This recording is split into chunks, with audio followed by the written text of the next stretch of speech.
Country tangle tonight in Bowling Green. The Buffalo Bulls, preseason favorites in the MAC, visit Diddle Arena to take on the Western Kentucky Hilltoppers. With that, we say hello courtside. He's Tim Scarborough. I'm Nate Gatter. So glad to have you with us. Tim, these are two of the best mid-major teams in the country. Only 18 teams in Division I have made their conference tournament championship games each of the last 3 years. These are two of them in front of us tonight. And it's nice to have two of them, and they're both experienced. We think about what Eastern Kentucky brought to the table, one of the oldest teams. Yet another veteran team coming into EA Diddle Arena. Another great challenge, but Western has been up to the task the last 4 in a row. Let's see if they can do it again. Buffalo Bulls, though, will be without their leading scorer, Nathan Williams, who averages better than 19 points a game this season. That puts even more on the senior Ronaldo Segu from Orlando, averaging 15 a game, but he's going to have to step up. Absolutely needs to step up, but it's not just him. But he is a guy capable of getting buckets for you. He'll go off the dribble, try to get to the basket, but there's a 7'5" center waiting for him, so he'll have to adjust. Western Kentucky will have Jarius Hamilton back after he missed Saturday's game against Eastern Kentucky with back soreness, but he will come off the bench tonight. Meanwhile, let's get those keys to the game, Tim. Well, for Buffalo, they need to play above their pay grade. We talked about Nathan Williams being out of the starting lineup. That's a guy who's a first-team all-conference player. You take a great player like that out of the lineup, other people have to step up. And for Western, it's all about energy and effort. They bring it in this building. They'll feed off of this crowd. Buffalo, despite not having their best player, is going to play with a lot of energy. They're battle-tested. They've been on the road, so they're ready to ball. Starting lineup for Buffalo: Bruton, Segu, Jack, Mbala, and Skogman. For Western Kentucky, Brashear getting his second straight start in place of Hamilton, along with Frampton, McKnight, Sharp, and Justice. So what a contrast. One team gets their top scorer back, Western, and Buffalo loses their top scorer. So we'll see how this plays out. Doesn't mean it's going to go the way you think it does. Certainly. We saw that in this building on Saturday when the Hilltoppers were without Hamilton's better than 17.5 per game. There's an early whistle against Buffalo. And Western Kentucky won by 5 anyway. He scored 85 points that night, right? Which is, I believe, a season high. No, they scored 88 versus Alabama A&M, but it was a big one. Yeah, up and down game. Eastern Kentucky brought a lot of tempo. Brashear for Cam Justice. He left it short. Justice had a big second half in that game. Frampton did as well. Attacks on Mbala all the way to the rim. Luke Frampton can't finish, so the Hilltoppers get a couple of chances but come up empty. And if you're Buffalo, that's what you want to do to Luke Frampton. You do not want him catching and shooting, because despite the slow start in the early part of this season, he has been lights out of late. Mbala, pass Sharp, and the finish. Jamarion Sharp, the nation's leading shot blocker, but couldn't get to that from Josh Mbala. And Mbala, another all-conference player preseason in the MAC. A really terrific player in his own right. Justice for Davion McKnight, who led the Tops from the mid-range primarily. Can't get that one to go. He had 22 on Saturday night, hit 8 of 11 from the field. They were almost all in that 15, 18-foot range. Despite Hamilton an offensive foul on Mbala. Hamilton being available, he's not in the starting lineup. It'll be interesting to see how soon that Coach Stansbury decides to put his top scorer in the game. And of course, they're also without Josh Anderson, another energy guy, in his 16th season here in Bowling Green. Just about. Yeah, Anderson missing his 3rd straight game with COVID protocols, although they are hoping to have him back for Saturday in Atlanta against Ole Miss. One of a couple of Power 5 tests still on the non-conference schedule for the Hilltoppers. Cam Justice, number 55, a late addition to this lineup. He started this season as a grad assistant. Brashear out of the corner, had it partially blocked by Bruton, but recovers and scores. Stick-to-itiveness from Brashear.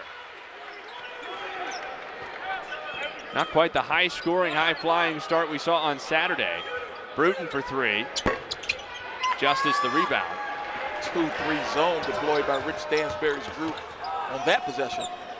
Ill-advised skip pass stolen by Segu. He's on the run with Maceo. Jack goes himself to put Buffalo back in front. Nice finish, but here come the Hilltoppers. Jamarion Sharp, 7'5", the tallest player in the country, and he went for 17 and 14 on Saturday with an awful lot of that. You know, he's shooting about 90% since being in the starting lineup a few games ago. Had a triple-double 2 weeks ago tonight. Ice Cube type deck. Mballa over Frampton, who bothered the shot. Offensive rebound by Skogman. Segu in the corner. They better hurry. 3 to shoot, down to 2. Segu didn't see it, and it's a shot clock violation for the Bulls. You were right on it, Tim. That's one of those things that when a team has 5 seniors, you hope, or in this case 4 seniors in the starting lineup without Jonathan Williams, you hope those things won't happen. Yeah, but in the heat of battle, sometimes you're just not thinking that way. And the point guard, Segu, was in the corner, so he really couldn't see unless he looked at the other end. But really no time to glance up. A turnover there.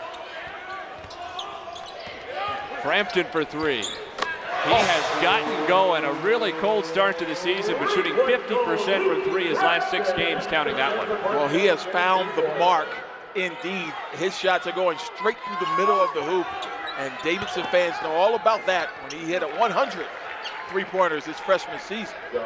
And Mballa has his second early bucket. Able to find some success early on inside, not only against Frampton in a bit of a man-to-man mismatch, but against Sharp in the 2-3 zone. And Frampton hit that shot with a bad shooting pass. A nice move by McKnight.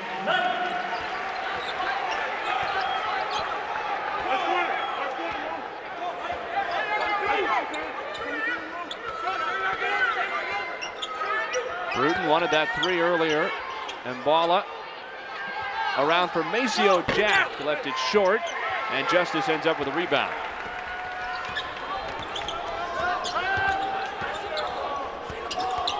Justice stops and starts. He had Bruton turned around and gets to the rim. Pretty nifty move indeed by Cam Justice. And Justice has been around forever as well. Vanderbilt, IUPUI, hasn't played in 2 seasons here. Here he is back contributing. Skogman off the big-to-big feed from Mballa.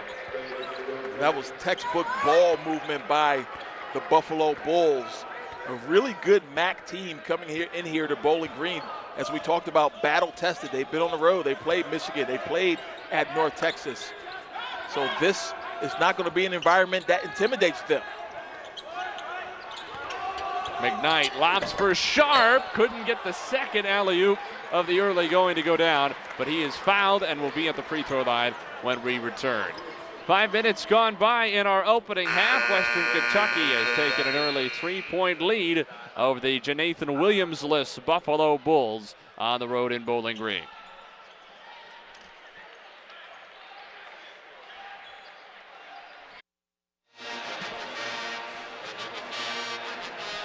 Western Kentucky leads 11-8 over Buffalo. 5 minutes and a second gone by so far in our opening half on a Wednesday night in Bowling Green. Nate Gatter, Tim Scarborough back with you. Jamarion Sharp will be at the free throw line out of the timeout. You mentioned it, Tim. Not only is he the nation's leading shot blocker and Western Kentucky's leading rebounder for the season, but since he got into the starting lineup 4 games ago, he's averaging better than 9 points, 10 rebounds, and almost 7 blocks a game while shooting 90% from the field. Remarkable numbers. And if you're Jalen Butts, you're thinking, wow, maybe I won't get back into that starting lineup anytime soon. When my understudy, he's doing a Tom Brady scenario, right? Gets Certainly that is. starting job and never gives it back. The one area Sharp has struggled a bit is at the free throw line. Just he is a bit. now 3 of 13 on the season, but it doesn't look all that bad coming out of his hand, especially for a guy 7'5". So then you think about if he's shooting 90% from the field, but only 15% from the free throw line, what's going to start happening is teams are going to start looking at those analytics, and it's obvious. Send them to the free throw line. Don't give up anything easy. Easier said than done because he plays above the rim. 3-pointer out of the corner, short from Keyshawn Bruton, and Sharp the rebound. And most shot blockers don't rebound the ball because they're going after every shot, but he does both. Frampton couldn't finish at the rim. Bruton can run the other way. Ronaldo Segu yet to really get going, has a couple of early points. Matchup zone now. They're showing 2-3, but they're kind of staying with guys as they cut through. Segu off the mark, and Brashear got enough of the rebound to tip it to himself.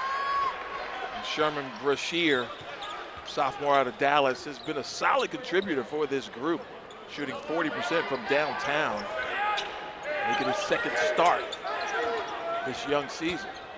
Didn't look intimidated at all Saturday night against Eastern Kentucky. Justice on the deep 2. Sharp pulls down the offensive rebound, can't stick it back, and the rebound to Segu.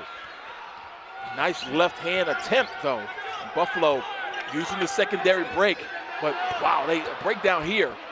Hardnett came wide open underneath. The junior from Philadelphia averages just a couple of points a game, but those are the easiest dues he's going to have all season. Well, that was clearly a miscommunication on the part of the boys in white. They didn't know if they were in man or zone. Some were playing man, some were playing zone. McKnight, the lob for Jamarion Sharp. And if you're going to go to the top of the penthouse at 7'5", there's not many people that are going to meet you up there. Skogman is a pretty big kid, but no match for Sharp up there. Hardnett goes past Sharp, still had his shot affected, and Brashear is fouled by LaQuill Hardnett on the rebound.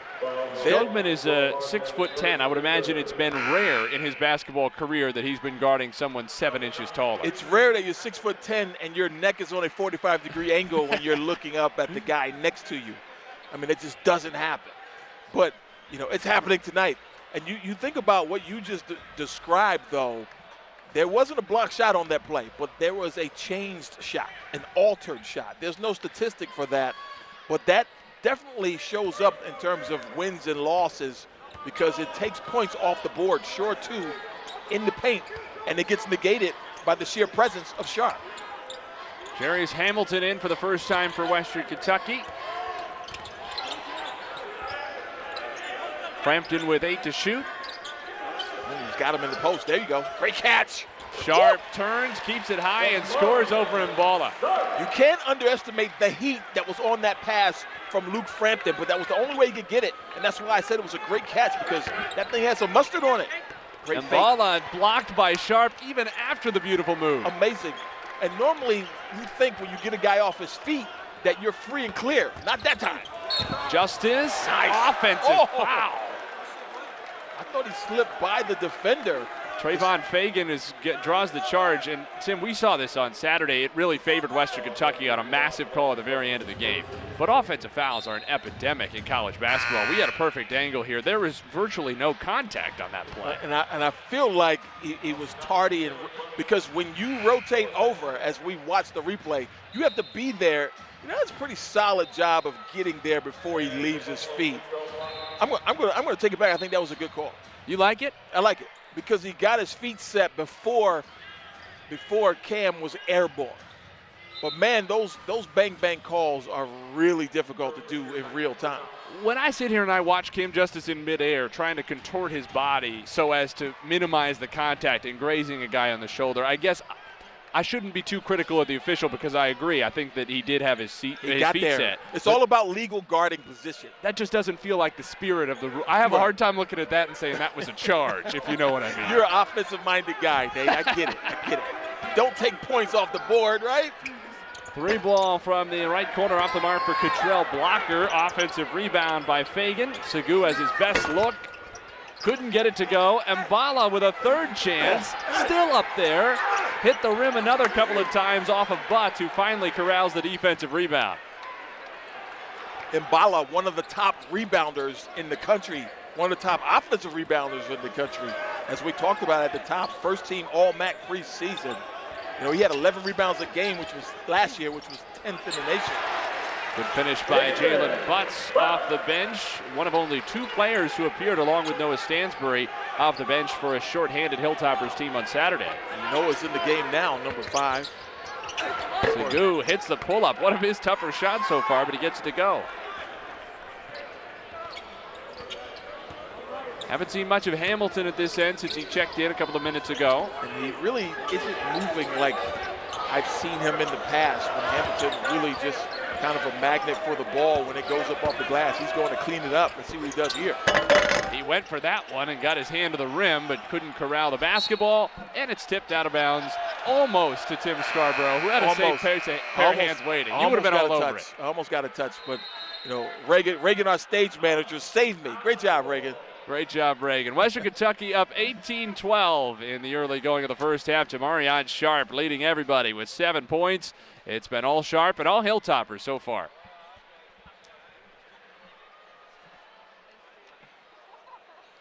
Came from three-point range.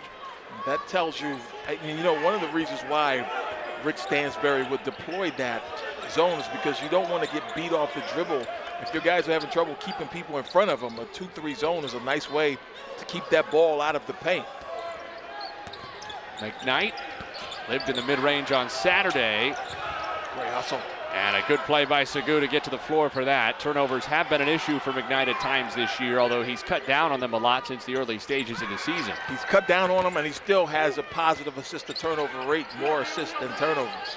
Jack, tough three, and he got it over Jarius Hamilton. First points for Maceo Jack. And of course, he's a coach's son, but it's his mom who's a head coach. His mom, Felicia Leggett Jack, is the head coach of the very successful Buffalo women's team. Hamilton for three. And Balla got a piece. And again, and who's that out off of? It'll be Buffalo basketball. Last touch by the Hilltoppers. And you see Hamilton there.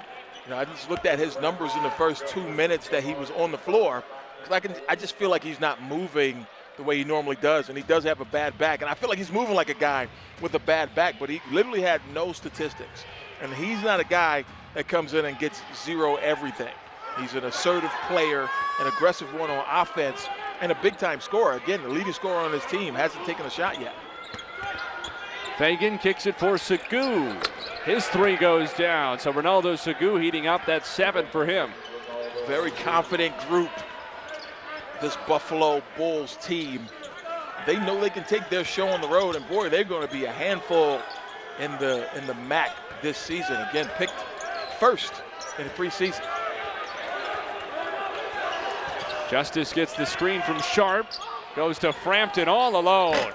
Left it short, and the rebound of Fagan poked out of his hands by McKnight, but Buffalo will keep it. You can see the influence again of Sharp rolling to the rim there. Exactly right. That's what I was going to say. With that ball screen, when you put a sniper in the corner like Frampton, if everybody dives with the dive guy, and Frampton's guy was all the way in the paint about 25 feet from him, that's who was open. They got the right guy. Frampton just didn't knock it down. Tipped up and in by Trayvon Fagan, grad student from Waterloo, Iowa. They're all grad students on this team. This is the 4th oldest team in Division I. Buffalo's roster had an average age of 21.7 years old when the season started. Hamilton attacks. Sharp wanted it high. He got it low, and the Hilltoppers turn it over. And then a foul by Cam Justice inadvertently, and that will send us into a break. 8-0 run for Buffalo over the last minute and a half. Experienced Bulls team, high-scoring Bulls team, not going to be intimidated on the road, and they've tied things up with just under 8 to go until the break.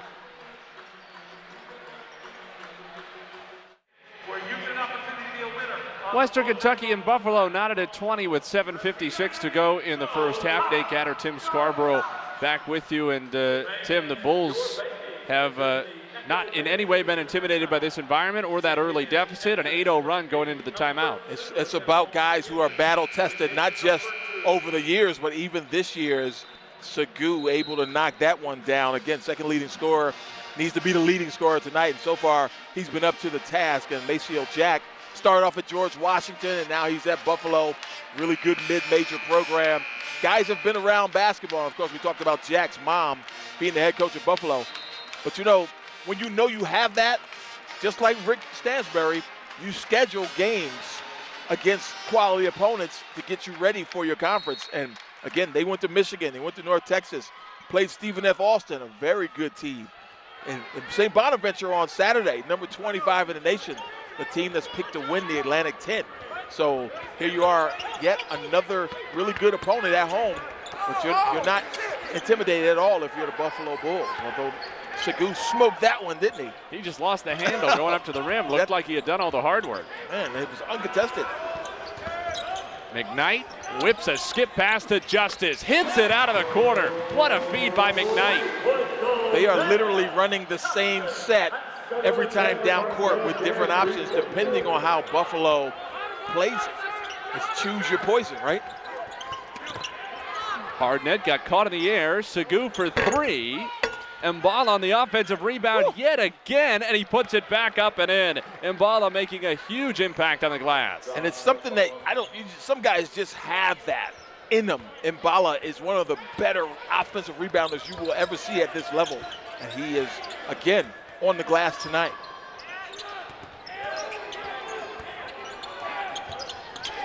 Sharp wants it on the block against Hardnett. Justice, 6 to shoot against Jack. Tough shot by Justice. He wanted a foul, didn't get it, and it's out of bounds with 1 on the shot clock, staying with Western Kentucky. See if the Hilltoppers have some kind of lob play for Jamarion Sharp in the book. Well, you know he's going to be around the rim. You could also catch and shoot in a 1-second scenario as well. So still a lot to guard, even for just 1 second with Sharp on the floor.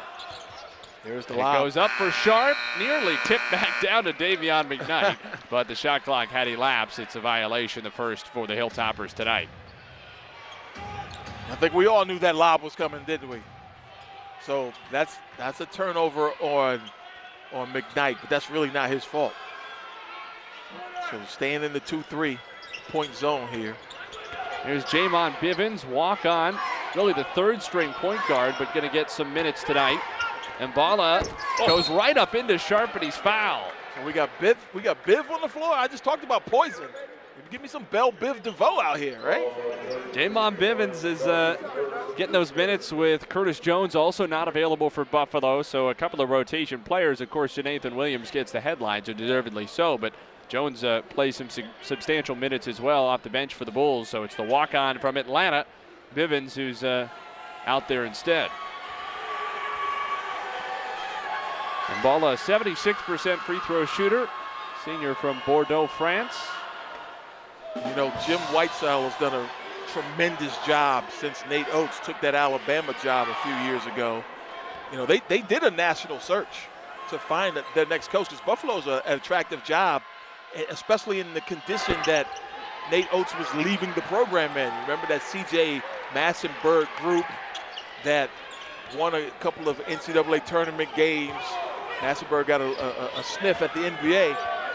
But, you know, to leave that group had to be tough. Obviously, getting a SEC job makes it a little less tough to leave. Jack all the way for the stop. Maceo Jack. Woo! Big time finish in traffic. Justice is fouled, and perfect timing for Buffalo fans to get to savor that Maceo Jack's one-hand slam just a little bit longer. You talk about unabashed going to the paint. He was not intimidated by the 7'5" presence of Sharp. In fact, he said, "Get out of my way, Jack." Big time moves. McKnight creates a little space and hits a tough, awkward mid-range shot to put Western Kentucky back in front. Those are shots he practices, and those are shots he makes on a fairly regular basis. Jack for three. Why He's not? doing it inside and outside. Maceo Jack with a game-high 8 points. Mace getting it done right now, and that energizes this Buffalo Bulls defense as well. Breathing fire here, making it tough on the Hilltoppers. Sharp couldn't catch the lob, and it's another Western Kentucky turnover. That's the 6th for the Hilltoppers in the early going. They needed some trajectory on that pass. Throwing a straight dime to him when he's looking for a lob, that is a difficult catch. Sharp had a huge impact early in the game, still has 7 points and 4 rebounds, but the Bulls have been able to handle him a little bit better. He's blocked just 1 shot so far. Jack from deeper, he got it again. Oh. Maceo Jack has 11 in the first half. Maceo does a little Beyonce. You must not know about me. You must not know about me. Wow. 8 points in a row for Maceo Jack.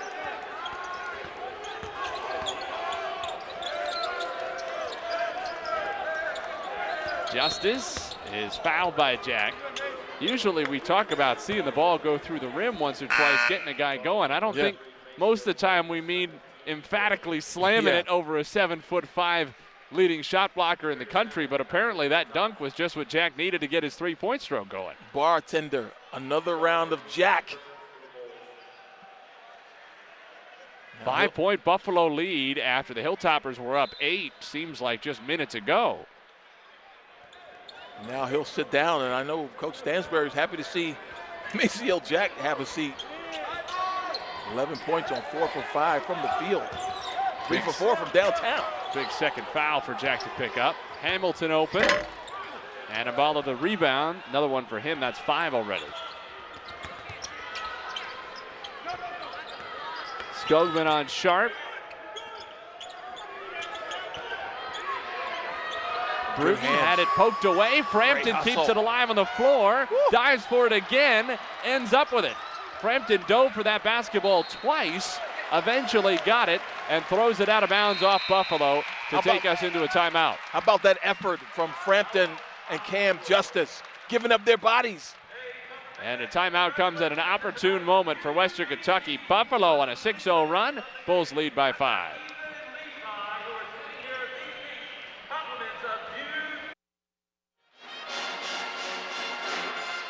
Maceo Jack has 11 points in the first half, 3 3-pointers, but it's the 1 2-point field goal that stole the show. No hesitation, all the way to the rack against the 7'5" Jamarion Sharp. Think he learned that from his mom? Yeah, maybe, because that was a one-hand hammer, I guess like his mama taught him, huh? But his play from downtown, his three-point range on display, and he says, if you don't guard this, I guess you don't know Jack. How many of those you got? I don't know, they just come out, man. I don't even think about it. Felicia Leggett, Jack probably very proud to see the dunk and the three-point stroke. Mentioned took Buffalo's women's team to the Sweet 16 in 2018, and also a congratulations to her earlier this year. Syracuse legend who was honored fittingly had her number retired at the Carrier Dome. She became the first women's athlete in the history of the university to have her number retired in any sport. So a big congratulations to Felicia Leggett Jack. Davion McKnight with a skip pass, and Hamilton couldn't go up to get it. Another Western Kentucky turnover, and the Hilltoppers all of a sudden struggling to score. Well, there's a little rust on the game of Hamilton right now. You can just see it, man. Just not himself.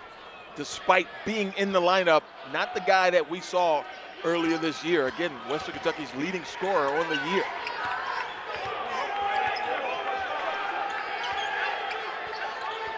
Segu gets a screen from Skogman, who can shoot it out there. Off the heel and the rebound of McKnight. I don't think he's ever had to alter his three-point shot like that as a 6'10" player. Nice pull-up. In transition, Davion McKnight was automatic from that range on Saturday night, and he's hit a couple now this evening. And he's a throwback player when you think about it in this land of three-point shooting, as Segu gets to the rim once again. This time he's able to finish. Davion McKnight has taken 7 3-pointers the whole season, and he's shooting 53% from the field coming into tonight. A very efficient player inside the arc. Just couldn't get that one, and Segu on the run with a 5-point lead. All the way in on Frampton. Can't finish, and the rebound ends up with Hamilton. Great look. Justice on the run out. Bruton tries to chase him down. Count it, plus the foul for Cam Justice.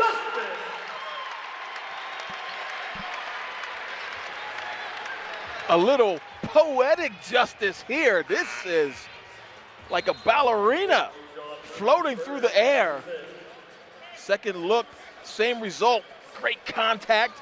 I didn't think he'd be able to get that ball up based on how Bruton was bearing down on him. But a beautiful finish indeed from Cam Justice, able to get himself a traditional three-point opportunity.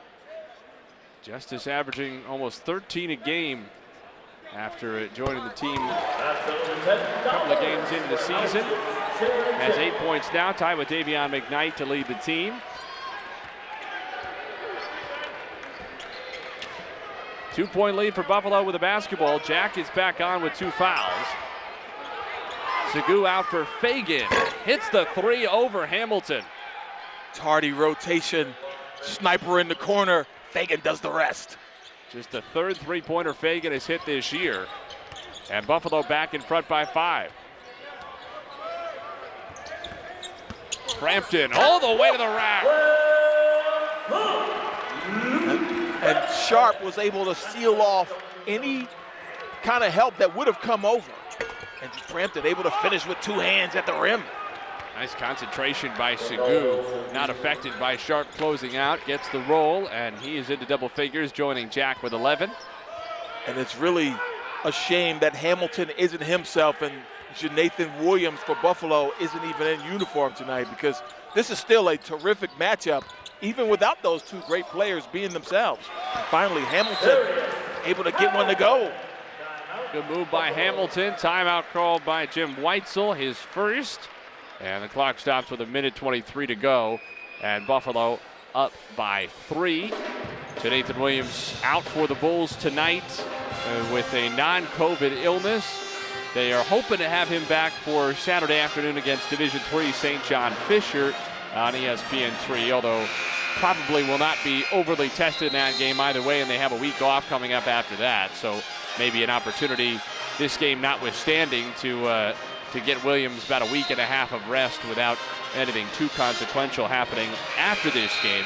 Meanwhile, for Western Kentucky, it's just a gauntlet of a week. Couple of big home games against top mid-major programs in Eastern Kentucky and Buffalo.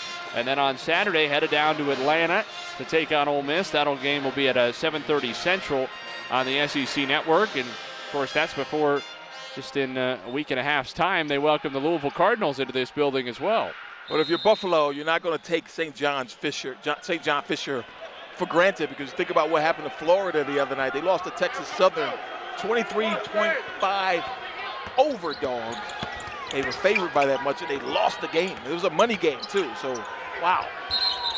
Segu called for the travel, trying to feed it back door. I think only the 3rd team to win as 20-plus point underdogs in the last however many seasons. Remarkable. But that's why you play the game. Minute 09 to go. Jack sits down again with Buffalo defending. Chance for Western Kentucky to tie it with a 3-pointer.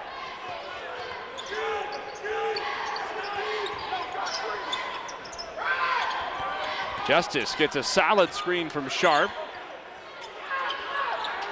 Wants another one. Either a lob for Sharp or a skip pass for Frampton. Yeah, hard to tell from that angle, but I thought he was lobbing it, but he could have been skipping it. In fact, he could have been throwing it back to Hamilton, who was rotating up. So McKnight will trigger on the baseline with 9 to shoot. In the end, it's become a 2-for-1 situation here for the Hilltoppers, waiting down to the end of this clock. Hamilton, tough shot, way off the mark. And Segu can come the other way for Buffalo. And it's so important. You can't underscore it enough. When you have a nagging injury like that, it just throws off the trajectory of everything you do. And you can see that in Hamilton's game right there. Right there, no hand up on a deadly 3-point shooter by Hamilton, and a knockdown by Mbala from the corner, and a timeout from Western. A 6-point lead for Buffalo with 21 seconds to go. The Bulls have hit 6 3-pointers on 14 attempts, outstripping their averages for the season. They've also won the rebounding battle by 3. That's what they do, though. They were the best rebounding team last year in terms of total rebounds. Yeah, so they've led the country in total rebounds each of the last 2 years. Not in rebound margin, so the NCAA doesn't consider them the rebounding champions but per se. But we consider them sure. That, right? And right there, that dribble penetration, again, it hurts your defense, because you either have to try to collapse and stop a short 2 at the rim, but when you do that, when they put snipers on those perimeters and they're able to, an adept passer can get it out to them, that's a tough closeout and a wide open shot. And that's what you see a lot in college basketball. And what Western Kentucky has been doing is basically the Dan D'Antoni motion offense, with the ball screen, rotate, dive, and then roll up a shooter. Here it comes again. Get the ball screen. And then he dives, shooter goes back to the rim, or back to the 3-point line. It's tough to guard all of those things. 6.8 to go until the half, and Cam Justice will have 2 free throws. He's hit his only one so far tonight. Has 8 points, tied with Davion McKnight to lead the Hilltoppers. Justice has been solid from the free throw line all season long, 14 of 18 coming into tonight's game. And the announcer jinx. He nailed it. It's like the internet, right? It's undefeated. Yep. Just heartless from Tim Scarborough, with no regard for human life. See, there you go. I didn't say a word. Cam does his job. Justice splits the pair. It's a 5-point lead for Buffalo, and Jim Weitzel frantically trying to get the Bulls on the same page, what they want to do with his final 6.8 seconds. If you would have told him he'd have at least a 5-point lead going into the locker room without Jonathan Williams, you know, he knows his team. He probably would have said, yeah, I'm sure. Segu for Jack. Good look. And he just left it short. The half of Maceo Jack just didn't quite extend to the final second, but an excellent opening 20 minutes for Jack and the Bulls on the road. They lead Rick Stansbury's Hilltoppers 40-35 after 20 minutes of basketball at Diddle Arena in Bowling Green. We'll be back with some halftime highlights and a look ahead at the 20 minutes still to come. Stay with us from Diddle Arena on ESPN+.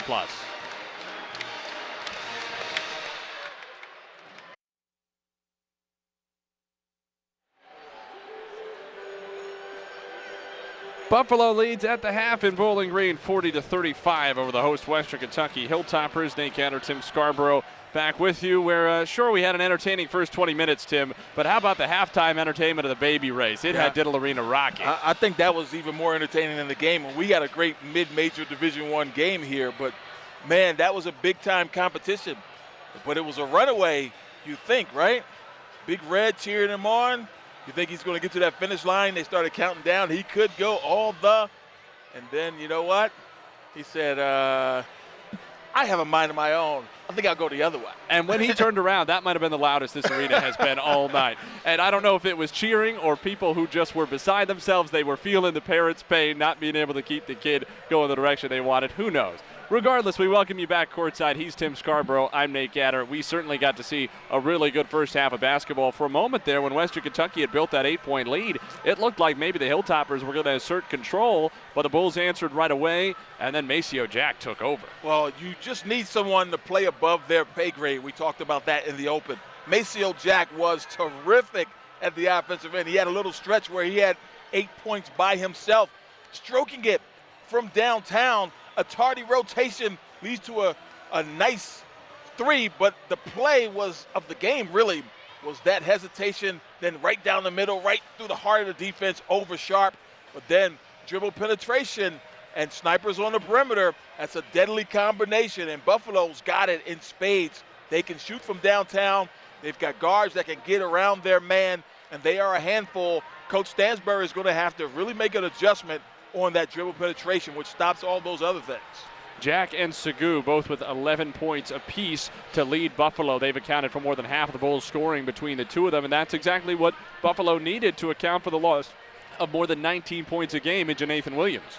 Yeah, and the turnovers are about where they need to be for both teams. These are two well-coached teams. We talked about the recent history of both of these, and when you think about the points in the paint, that's not just throwing it into the post. That's guys in transition. That's people getting to the rim off the dribble. So when you have those types of scenarios, you're going to really have an opportunity to win the game. It should be a great second half. Not sure who's going to win this one. We're excited for the 20 minutes still to come. Hope you'll stay with us. 40-35, Buffalo on top in Bowling Green.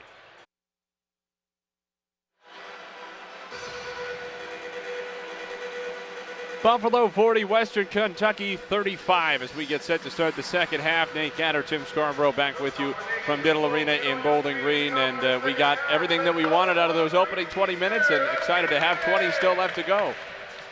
You know, Buffalo's on pace for 80 points. And I think if Coach Stansbury could do some adjustments, to me, the zone worked a little better than the man-to-man. The man-to-man, you had dribble penetration, which led to those three-point shots on the perimeter. When they played zone, they kept the ball out of the paint, which really served them well. When you have guards like Bruton and Segu who want to go off the dribble, it's really difficult because they're shifty. They're tough to keep in front of you, even with solid defenders on the perimeter in Frampton, Cam Justice, and Davion McKnight. We'll see what happens here. Buffalo starts with the basketball on the road in blue, up by 5. Staying in the man-to-man. Skogman missed his only 3 in the first half, swatted by Sharp. In transition by himself. Sharp couldn't finish, but McKnight follows it up. What an exchange right there. Starts with the length of Sharp, and then he's able to dribble the ball length of the court.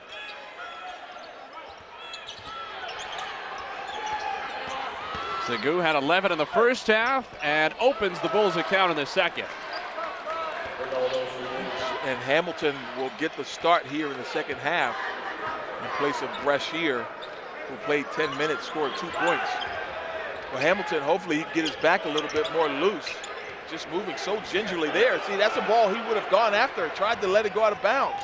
And Segu can't lay it in. Hamilton went up too early. Skogman stuffs it over Hamilton.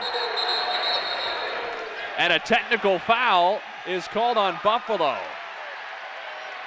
Skogman gestured that Hamilton was too little, and I think they're going to get Skogman for the technical foul, although we saw that in the UT Martin game here. Yeah, that's the hammer on the head gesture that everybody used, and he's doing it too. And they're going to call that taunting. And this is a hammer on the head because Hamilton jumped. Skogman banged it on his head.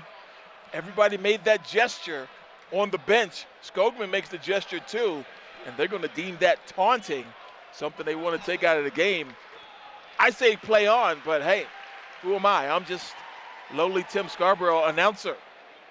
Western Kentucky will take it. Luke Frampton to shoot the free throws, and he gets both. Now 11 of 13 on the year at the line, and the Hilltoppers get the 2 points right back from that Skogman dunk. And that's the problem I have with technical fouls that don't have anything to do with the game, like swinging on the rim or taunting someone, because you're giving away potentially free points.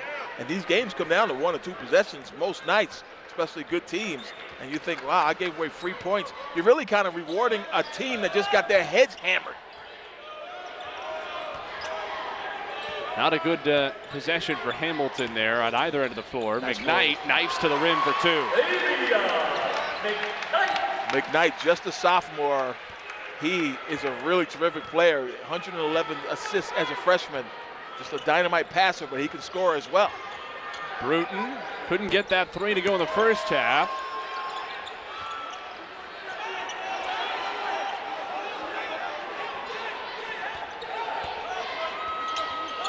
Segu, shot clock down to 9. Skogman shuffled his feet, and a travel called before he put it on the floor. There was a moment where normally Skogman wouldn't hesitate. He'd just let that one fly because the big is deep. He's not even out there on him. But the recovery and the length, we saw the block shot on the perimeter before, so this time he's a little bit reticent to shoot it, and he travels. That's another result of the presence of Sharp. Low pass from Justice to McKnight, and for the second time in this half, a Hilltopper has hesitated to go to the floor. Mbala hasn't, timeout. And he gets the timeout call. How about that?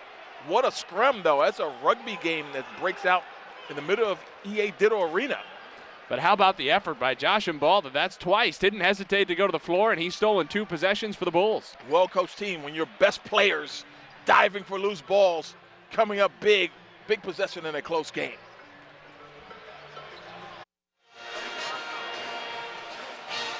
Buffalo ahead 44-41 with 17:56 to go in regulation. Nate Gatter, Tim Scarborough back with you. Let's get another look at that hustle play by Mbala and how somehow there was no foul and he was able to get enough possession to call a timeout. A lot of times on loose balls, you see guys diving in and falling on top of guys. And to me, usually they call a foul. But in that scenario, I feel like Segu was the guy who fell on his own teammate. So that's why there was no foul. And secondly, you have to show clear possession. The second McKnight didn't have his hands on the ball is when they called timeout. So a pretty good piece of officiating by the crew on that play. And they'd had a great view of it over there on the far sideline and toward the team benches. The Western Kentucky bench was not happy, although Buffalo had the possession arrow anyway, so the Bulls would have kept it. Or I should correct myself, actually. Western Kentucky has a possession arrow, and our scorer Bug had it wrong. But it's a 44-41 lead for the Bulls, who will keep the basketball. How about the evening so far for Ronaldo Segu? 13 points to lead the Bulls. He's added 5 rebounds and 5 assists. He's turned the ball over only 1 time. Play above your pay grade.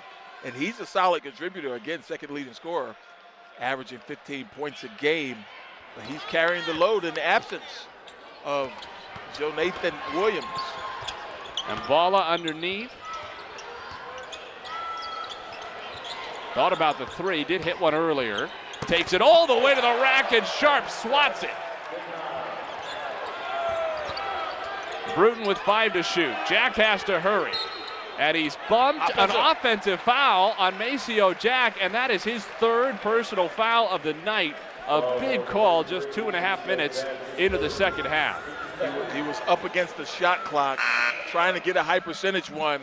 Frampton, a solid job of guarding him on the perimeter, but what a block by Jamarion Sharp. He is a big-time athlete, 7'5", but it's more than that. His timing, his ability to move, the agility at his size, terrific. McKnight to Frampton. Great catch. Sharp had it stripped by Mballa. He's been everywhere so far in the second half. 2021 Defensive Player of the Year in the MAC. You saw that on display right there for the Buffalo Bulls. Shake him. Segu on the pull-up. Sharp goes high for the rebound, his 7th. McKnight attacks. Tough finish, he got it. No one stopped the basketball. They attempted to, but McKnight, crafty, getting to the rim.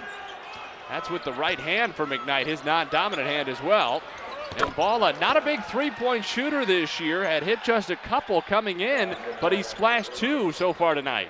He teed that one up nicely. And Sharp contested, but no match for Mballa. So Mballa and Segu getting it done right now for Buffalo. Both in double figures along with Jack.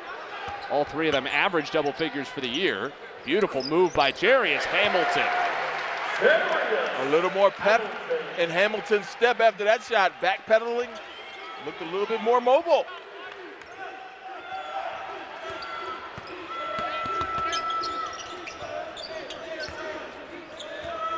Segu has been the ball-dominant man for the Bulls tonight. Throws that one away. Hamilton 2-on-2. Hamilton to the rim. Left-hand finish, and Hamilton with 4 straight has tied the game. And once again, the off-Broadway production of Hamilton on display. Segu. And Balla against Sharp. Give him a couple of moves, and Sharp says no. He's fouled underneath by Mballa. Another block shot for Jamarion Sharp. And Western Kentucky will have the basketball out of the timeout with a chance to take the lead for the first time since the 5:39 mark of the first half. Jarius Hamilton coming to life since the break. Hilltoppers and Bulls tied up.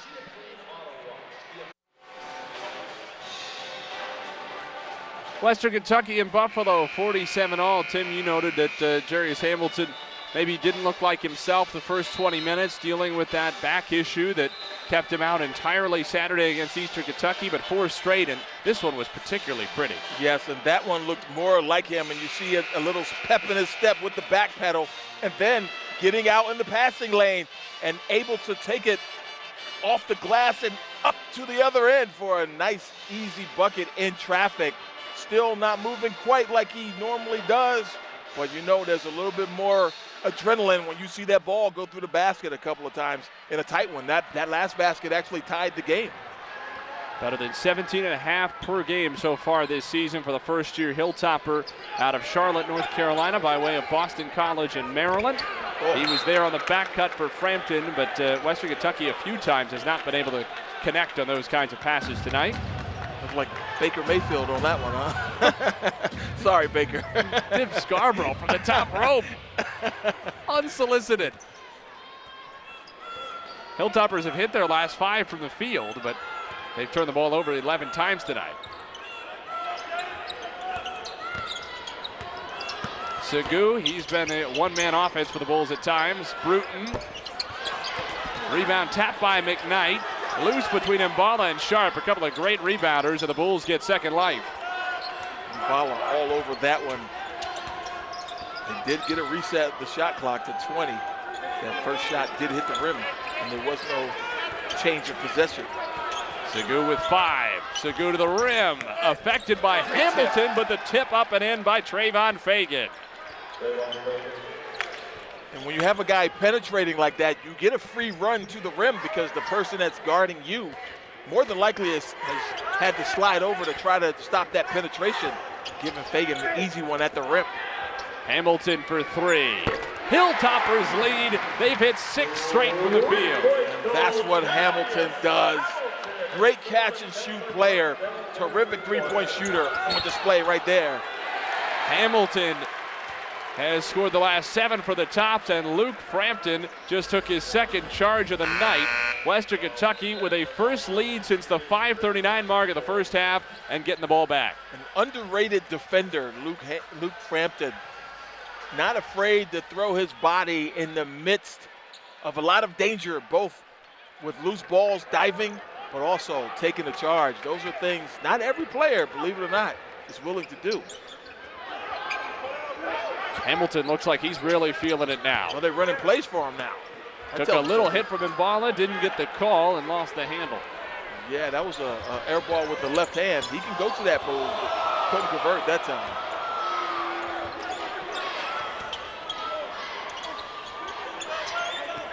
Here's the walk on Jamon Bivens. Now Mbala.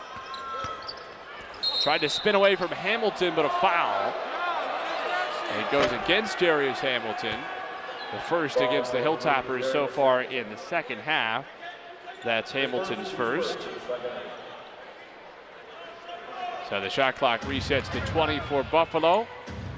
Think about what Mbala did in the MAC tournament. 20 rebounds versus Akron, then turned around and had 19 in the semifinals.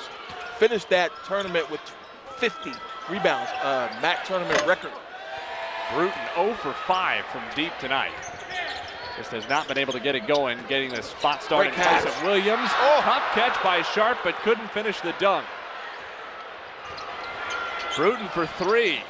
How about the confidence to pull up for the triple when he'd missed all 5 of his tries tonight? 5-point swing too, right? A short 2 from Western. Sharp not able to convert the dunk, and it leads to a transition 3. Tough exchange for the Hilltoppers on that one. McKnight, beautiful feed, finds the back-cutting Hamilton. A pirouette takes all the attention away, and a great slip to the rim by Hamilton. Great pass by McKnight. Tied up again, a tight game all the way. Bruton feeling it, and hits it. And Bruton blows a kiss to someone in the corner. And Coach Whitesell imploring his team, defense, getting a stance. Let's go. McKnight stops and starts, finds Justice for 3. Short. Hamilton after the rebound, but it's pulled away by Fagan, and Hamilton is called for his second personal foul in a matter of just over a minute. That's a little cheap one right there. I thought that was a play on. Didn't really, not a whole lot of contact there, but yet Hamilton tagged with the personal.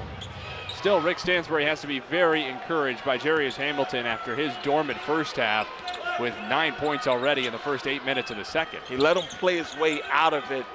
You know, of course, it's going to be rust anyway, whether you have a bad back or not. But no rust on that jump shot by Bruton. Bruton's doing his best Maceo Jack impression. Right. Jack had 8 straight in the first half. Bruton has 9 straight for the Bulls in the second, and they lead it by 6.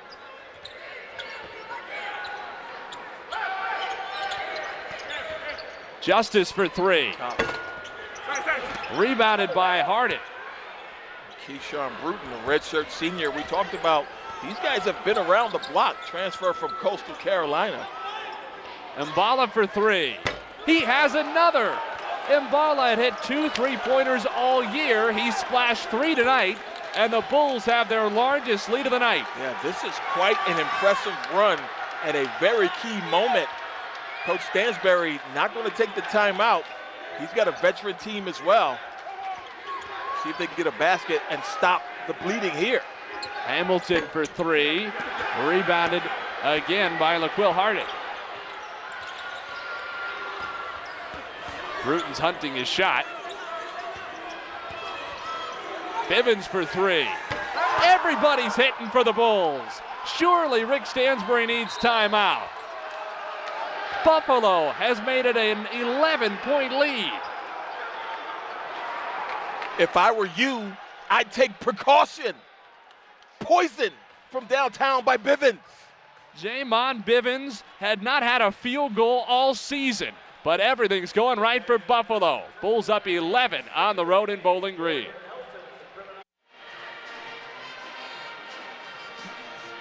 Western Kentucky had pulled ahead just a few minutes ago on the game clock, but Buffalo has come storming back, an 11-0 run inside the last 2 minutes, really ignited by Keyshawn Bruton, and the Bulls lead by 11.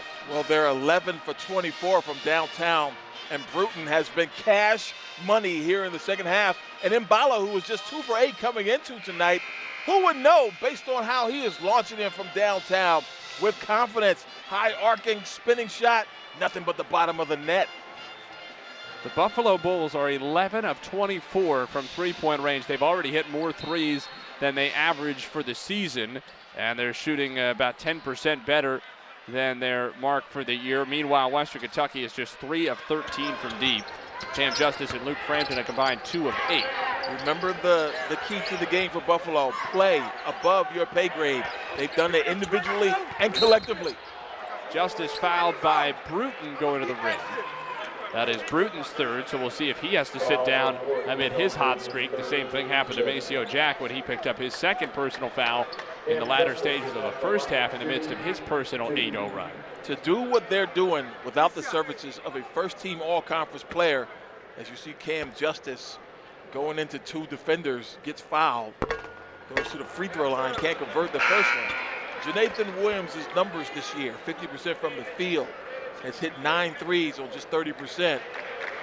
Nearly 20 points a game, 19.4, 4.7 rebounds.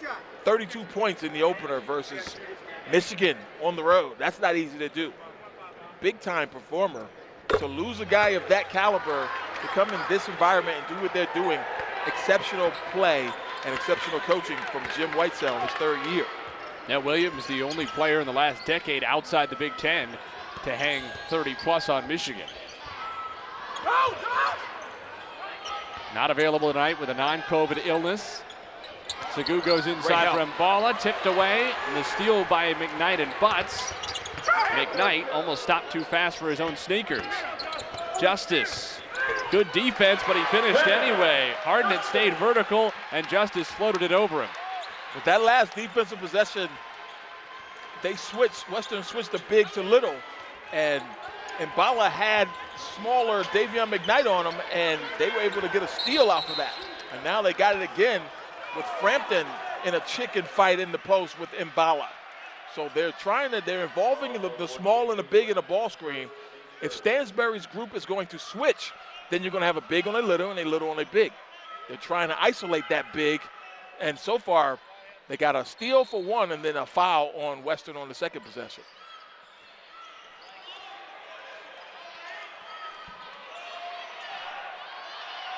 So now they go 2-3 to stop Bruton those loves mistakes. that, but can't hit. He missed his first 5, then hit 3 in a row. See if he wants it again. Great closeout. Bruton for 3.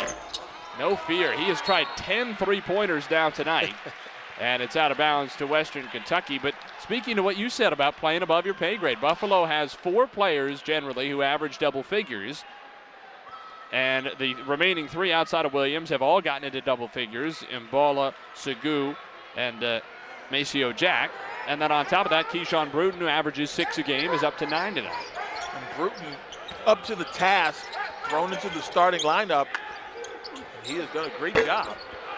Frampton can't hit, and the cold three-point shooting continues for Western Kentucky, barely over 20%, and the Tops have only hit 3 tonight.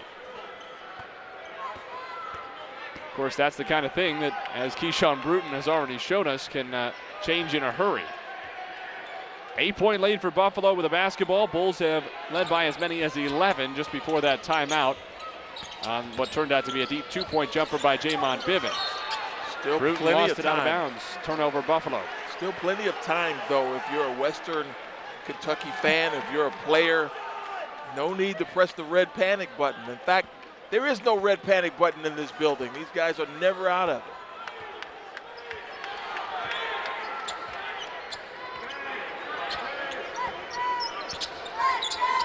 Frampton wants another 3. Too strong, and Mbala goes way up for the rebound, his 7th.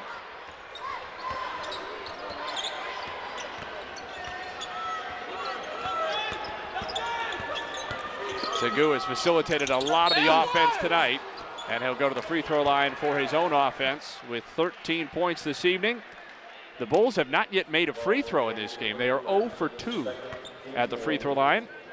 Both of those misses came in the first half from Josh Mbala.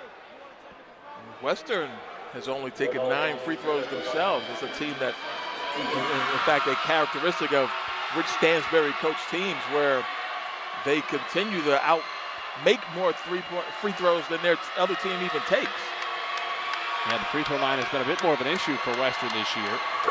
Segu, a 65% shooter, surprisingly low number for somebody who shoots 47% from 3. It's a different shot, though, but you're right. It's usually good shooters can knock it down from the free throw line, especially good perimeter players. But sometimes guys struggle. It's almost inexplicable because you know he's getting the repetitions, he's shooting them. Sometimes it's just a matter of confidence. He's got good form. He gets both on this trip. 15 for Segu, tied with Mbala for the game lead. Davion McKnight leads Western Kentucky with 14. Hugely efficient scorer, McKnight, the last couple of nights, even without attempting a three-pointer. He had 22 Saturday and 11 shots from the field, doing exactly that. He has 16 on another 11 shots without a three-point attempt. Such a quick release, though, and he's got the ability to blow by you. So you have to step off of him when he puts it on the deck. Just a nice pull-up. And Mbala fouled by McKnight. The Hilltoppers are picking them up in a hurry all of a sudden. That is McKnight's first personal foul, the 5th against the team. 7:39 to go in regulation. Buffalo leads by 8 in Bowling Green. Stay with us.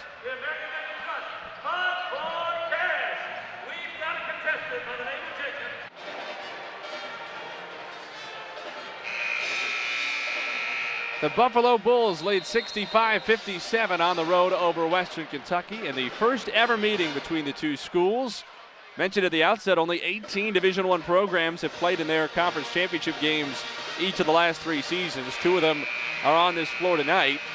That, of course, does not count 2020 when conference tournaments were canceled. Buffalo turned the 2018 and 2019 MAC championship games into not only conference titles, but first-round wins in the NCAA tournament over Arizona in 2018 and former Bulls head coach Bobby Hurley's Arizona State team in 2019. Although the latter wasn't an upset because the Bulls earned a 6th seed in Nate Oates' 4th and ultimately final year at the helm. That's right, they were the higher seed in that one. They were favored. In some ways fitting that his ultra-successful final act with the Bulls was beating the man who brought him to Buffalo and to Division I in the first place. Segu leaves the 3 short. And the offensive rebound tacked down by Hardnett. Maceo Jack was hot in the first half, hasn't scored yet in the second. Buffalo has a relentless pursuit of the basketball, which is why they led the country in rebounding the last 2 years. You have to match that energy. Hardnett couldn't get it, and Hamilton comes away with a rebound. He is fouled. The officials have tightened things up a little bit the last few minutes, and the foul count is starting to mount. That's the 6th against Buffalo, so any remaining Bulls fouls over the final 7:01 will send Western Kentucky to the free throw line. Davion McKnight is 8 of 11 from the field. He has been terrific at the offensive end. 16 points. Justice attacks, and he's fouled. Cam Justice has not had the three-pointer working tonight. Didn't really have it working Saturday night against Eastern Kentucky either when he made just 1 out of 6, but he's shown a willingness to get to the rim and maybe more importantly the free throw line. Yeah, he's gotten himself to the line a few times tonight because of his aggressiveness with the basketball. Former Kentucky Mr. Basketball all the way back in 2015. Wow, how's he still playing? Started at Vanderbilt for a season and a half, then spent time at IUPUI before grad transferring to Western Kentucky, but that was 3 years ago. We've had 3 presidents since he started playing. That is certainly true. Didn't play last year and was back as a grad assistant in the athletics department this season before it was determined he had that extra year of eligibility. And boy, Western Kentucky is thankful that he did, especially at the offensive end of the floor. He's up to 14 tonight, averaging just about 13 a night since he's returned. 2-3 zone. Jack for 3. Just off, and Sharp goes way up for the rebound, had it knocked out of his hands out of bounds by Buffalo, and the Hilltoppers will keep it. Feels like a big possession coming up for them, down by 6. It certainly is. They creep back into it. Still a lot of time, but you get the feeling that even when Sharp got that rebound, there were vultures circling. They were trying to take the ball. They're so aggressive when that ball caroms off the rim. Buffalo Bulls go for it. McKnight, very deep 2, and he hits it. He's got the ultimate green light, though. That one was from just inside the arc. He's hit 9 of 12. He has a game-high 18. Jack for 3. Too strong. Hamilton couldn't corral the rebound, and Buffalo keeps it. The energy level has picked up here in EA Ditto Arena. A very smart fan base. They understand, they sense the moment, and this is a big one here. And Bala with a head of steam. Lost the handle for a moment. The crowd wanted to travel, but Segu splashes the 3. Woo. Has not been a good shooting night for Ronaldo Segu. Was just 1 of 5 from three-point range before that, nearly 50% for the season, but a big second one to make it a 7-point Bulls lead again. McKnight rips it away from Segu. McKnight's trying to set up a post touch. Justice is going one-on-one to the rim, and Segu ends up with a rebound. 5-on-4 for the Bulls.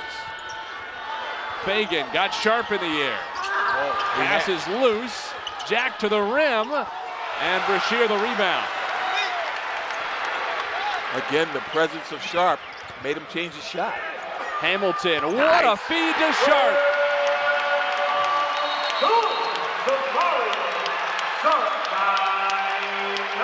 Darius Hamilton might not physically be at 100%, and he certainly doesn't look it the way he's jogging up and down the court with a grimace at the moment. But if anything, it's forced him to use a little bit more of the old man game. He's got all the pivots, all the drop steps working tonight, and he found Sharp for the dunk. The old man game. You just described my game in a nutshell. But man, that was a great pirouette at the rim and a special delivery. Watch this spin move. Doesn't shoot it himself. Finds the 7'5" teammate, and Sharp sends it home with authority. Sharp's first point since the early going. He was leading all scorers with 7, but we haven't seen a lot of him at the offensive end of the floor. He now has 9. It's one of the funny things because with his size and his athleticism and his good hands, all of those things, he can take over stretches of the game, but at the same time, he's still not the kind of guy you're going to draw up a post touch for all that often and have him go back to the basket. Yeah, he does a lot of good things despite really not having a lot of plays run for him. Now, they do run that ball screen offense where he dives to the rim and they take advantage of his height advantage. But other than that, not running a lot of sets for him, so a very productive player. At both ends, really. 4 block shots, a number of change shots, and shots that may not even have been taken because of his presence in the paint. Western Kentucky back to the zone.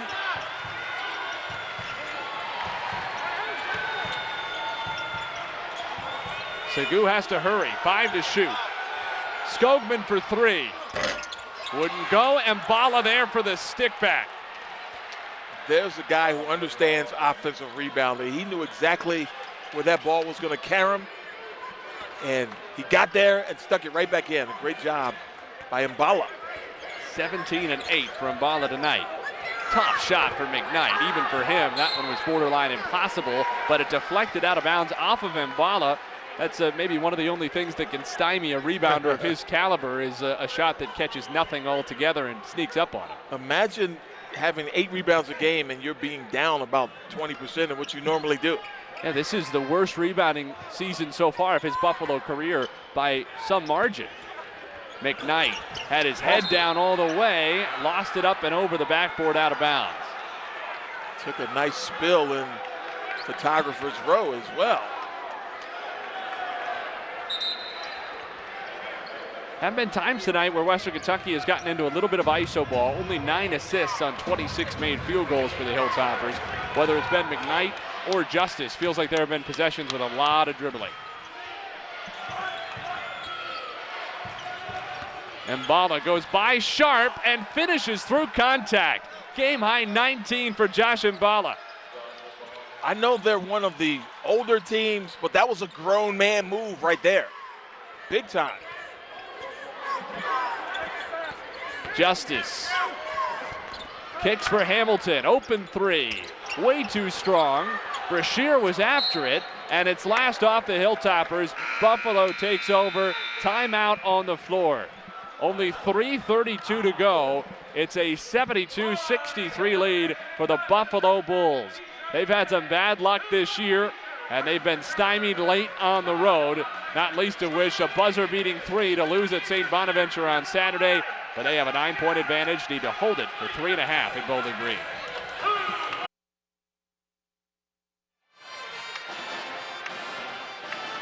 .332 to go in our second half from Diddle Arena in Bowling Green. Buffalo leads 72-63 over Western Kentucky on the road.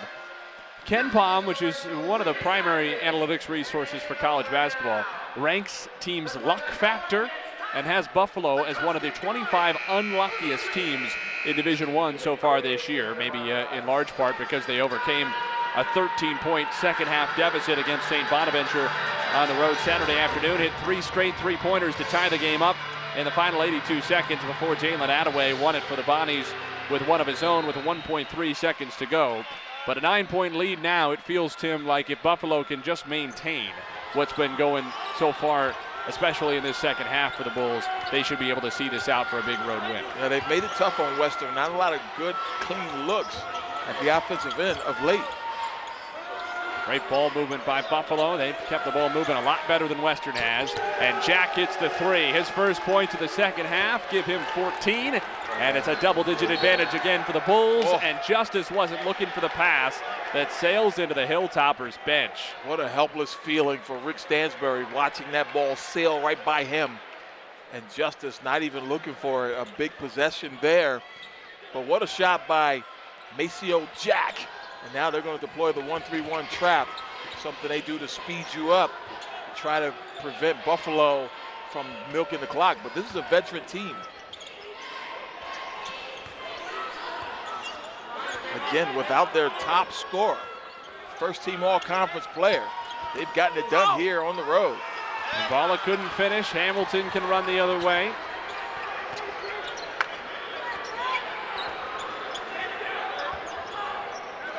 Final 2.5 minutes. Western Kentucky with the basketball, but down a dozen.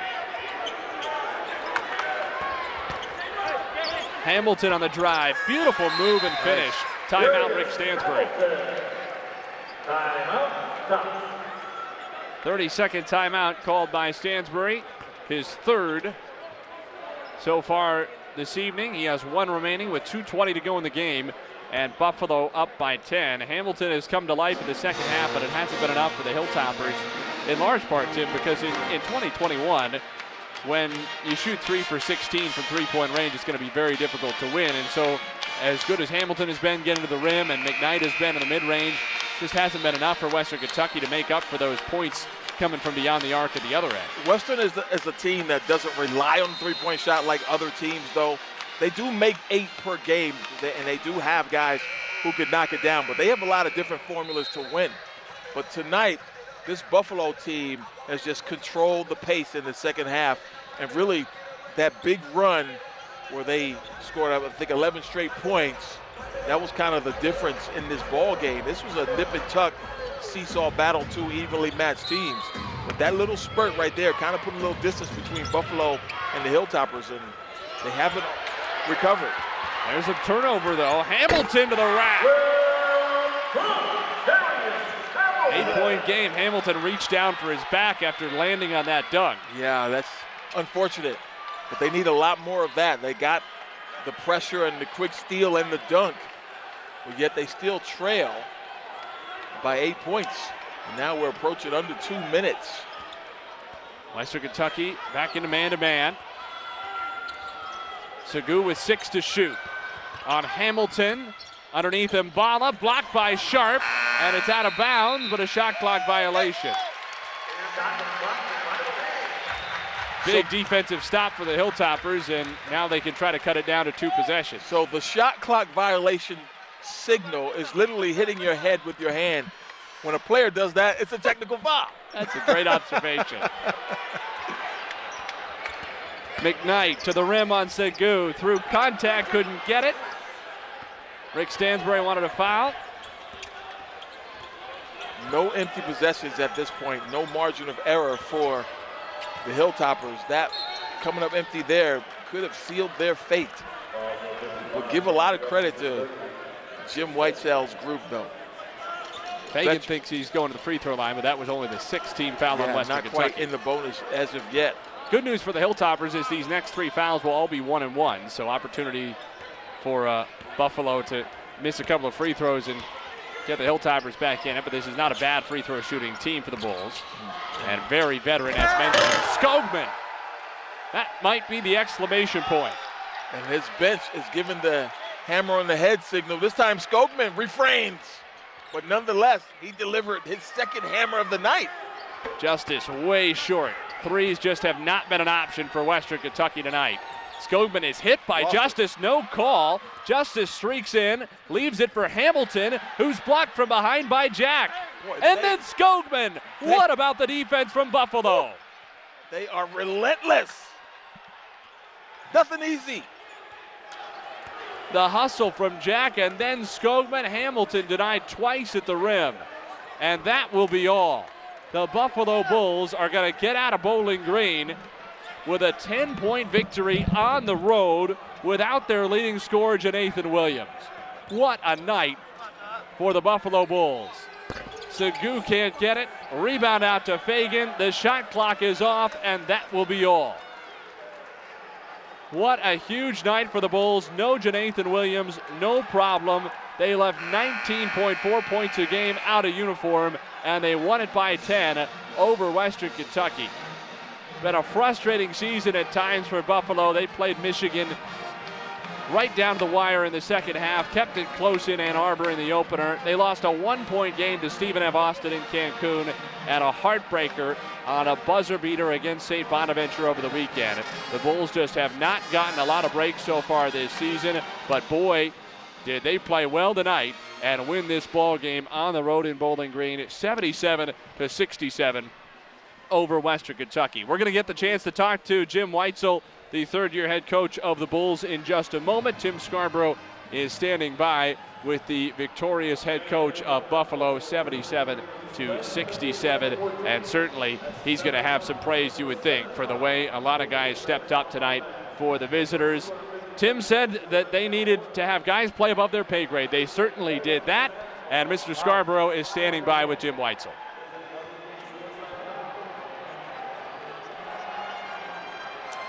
Hey, Coach, sorry, that's a great win on the road. You just lost a heartbreaker to St. Bonaventure. You don't have your top player. Talk about how your team performed tonight. Well, I think the other thing we just say, look, we lost Jonathan. You know, it was a great player for us. We've got 2 guys out that just really are really important to our basketball team, and I just thought the guys really stepped up. I thought we have great respect for Western Kentucky, how good they are. They knew, like, hey, if you don't come out here and play, you're going to get tagged. So they knew one thing: you better show up and play for 40 good minutes. And I thought Western came back, it looked like it was going to be a slugfest all the way. We made some good moves right in the last 4 minutes of getting some big stops, some big baskets. So great win for our team. Heck of a road win for us. Got great respect for this Western Kentucky group. You guys are battle tested. You've gone to Michigan. You've gone to North Texas. You've gone to St. Bonaventure. And now here at Western Kentucky on the road. Talk about your team being battle tested, getting ready for MAC play in a few weeks. Yeah, we've always wanted to play a good schedule, just like you guys, Western Kentucky does. We want to play a good schedule, always have a chance for an at-large and see what you can do. But along with it, it gets you tough and ready for the conference. So, give my kids a lot of credit. They really fought back. They knew Jonathan, we didn't know was going to play. Curtis Jones is back in Minneapolis with the family situation, who's been coming along with us. So, and Brock Bertrand's been out for us with a bad foot. I talked to our guys, like, this is part of college basketball. You got to step up and get it done. So a lot of our guys did a great job. Maceo Jack, in particular, had a nice stretch in the first half. And really, Segura had a nice stretch in the second half. Talk about those guys. Segura had a heck of a game because he had to guard McKnight. And then I thought Keyshawn Burton came in and really gave us those big threes and kind of got us a little bit of an opening there. Coach, congratulations on the win. Good luck for the rest of the season. Thanks so much. Coach Jim Whitesell, the head coach of Buffalo. Back to you. Thank you very much, Tim, and thank you to Jim Whitesell. What a performance for his Buffalo Bulls tonight, snapping the 4-game Western Kentucky winning streak. The Bulls improved to 5-3. For producer Raina Johnson, my partner Tim Scarborough, and our entire crew, so long from Bowling Green. Buffalo wins it 77-67.